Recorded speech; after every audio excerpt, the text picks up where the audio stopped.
देखिए, अगर आप एक कृष्ण भक्त हैं तो आपको कुछ बातें ध्यान में रखनी चाहिए। ये 3 बातें कौन कौन सी है, अगर एक कृष्ण भक्त है उसे हमेशा सोचनी चाहिए, मैं आपको बता देता हूं। सबसे पहली बात, कृष्ण सब कुछ कंट्रोल करते हैं। आपको ये माइंड के अंदर ये एक स्टेटस होना चाहिए कि जो कुछ भी वस्तुएं हैं उसको कंट्रोल करने का काम श्री कृष्ण कर रहे हैं। कृष्ण इज द कंट्रोलर, हम ये बात को मान सकते हैं।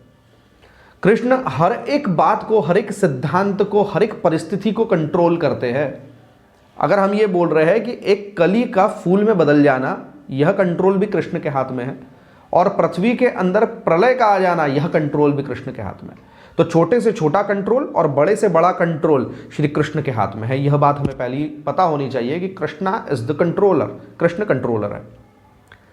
सेकेंड थिंग जो हमें यहां पर पता होनी चाहिए, एक कृष्ण भक्त को हमेशा अपने माइंड में रखनी चाहिए ताकि कंप्लेंट्स ना आए माइंड के अंदर, कि कृष्ण कभी भी मिस्टेक नहीं करते, कृष्ण कभी भी गलती नहीं करते। अगर हम ये माने कि आपके साथ में कोई परिस्थिति घटित हो जाती है, आपका कोई लॉस हो गया, आपके साथ में कुछ बुरा हो गया, तो हम ये मानते हैं कि नहीं, ये कहीं ना कहीं कृष्ण ने कोई ना कोई गलती कर दी होंगी। अगर आपके मन में ऐसा आता है, अगर आपको ऐसा लगता है कि यह तो भगवान के कारण हुआ है, कुछ लोग होते हैं जो भगवान को दोष देते हैं कि भगवान ने मेरे साथ में यह गलत कर दिया, तो यह आपका सोचना गलत है। भगवान ने आपके साथ में कुछ गलत नहीं किया। कृष्ण कभी कोई मिस्टेक नहीं करते, कभी कोई गलती नहीं करते। ये केवल कर्मों का फल होता है जो आपको प्राप्त हो रहा है। तो कृष्ण गलती नहीं कर रहे, गलती आप कर रहे हैं। तो अगर कोई बुरा वृत्तांत भी हमारे साथ घटित हो जाता है तो हमारे मन में यह भाव होना चाहिए कि यह कृष्ण ने जो कुछ भी किया है बिल्कुल सात्विक किया है, बिल्कुल सत्य किया है, और यह 100% करेक्ट है। यह कृष्ण भक्त के मन में होना चाहिए, दूसरे के मन में तो नहीं आएगा, लेकिन कृष्ण भक्त हो तो समझ लो इस बात को। तीसरी चीज जो आपको हमेशा पता होनी चाहिए वह है कि कृष्ण हमसे निरंतर प्रेम करते हैं। यह बात आपके मन के अंदर होनी चाहिए। जब आप सुबह उठते हैं, जब आप पूजा करते हैं, पूजा करने के बाद में आपके मन के अंदर यह भाव उत्पन्न होना चाहिए, अगर आप कृष्ण भक्त हो तो ही कृष्ण मुझसे निरंतर प्रेम करते हैं। तो अगर आप ये बोल रहे हैं कृष्ण आपसे निरंतर प्रेम करते हैं, इसका अर्थ क्या हुआ? इसका अर्थ यह हुआ कि कृष्ण आपसे निरंतर भी प्रेम करते हैं और सर्वथा सबसे अधिक भी प्रेम करते हैं। अब कुछ लोगों को एक बात ये बुरी लग सकती है, मैं कहूंगा कि कृष्ण आपको अपनी माता से भी अधिक प्रेम करते हैं। तो लोग कहेंगे नहीं, यह कैसे हो सकता है, माता से अधिक प्रेम कृष्ण कैसे कर सकते हैं? तो बिल्कुल कर सकते हैं। आपकी जो माता है वह केवल और केवल अभी कुछ सालों से आपकी माता है, इस जन्म में आपकी माता है। इसके पहले आपकी माता कौन थी आपको नहीं पता, लेकिन कृष्ण को पता है कि पहले आपकी माता कौन थी, पहले आपने कर्म क्या किए हैं।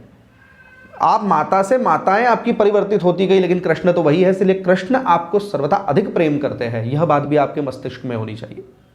तो अगर यह 3 बातों के साथ में हम अपना जीवन यापन करते हैं और कृष्ण की भक्ति करते हैं, तो एक कृष्ण भक्त हमेशा ही संतुष्ट होता है, वह हमेशा ही सेटिस्फाइड होता है। पहली बात मैं फिर से यहां पर रिपीट कर रहा हूं, Krishna is the super controller, वह सब कुछ कंट्रोल करते हैं। दूसरी बात, कृष्ण कभी भी गलती नहीं कर सकते, वह सुप्रीम पर्सनालिटी है, वह गॉड हेड है। और तीसरी बात, कृष्ण मुझे सबसे अधिक प्रेम करते हैं। यह 3 बात अगर आपने अपने मस्तिष्क के अंदर बिठा ली और पूजा करके निरंतर इन्हीं बातों को अगर आप दोहराते रहे, तो वह दिन दूर नहीं है जब कृष्ण आपको दर्शन देंगे।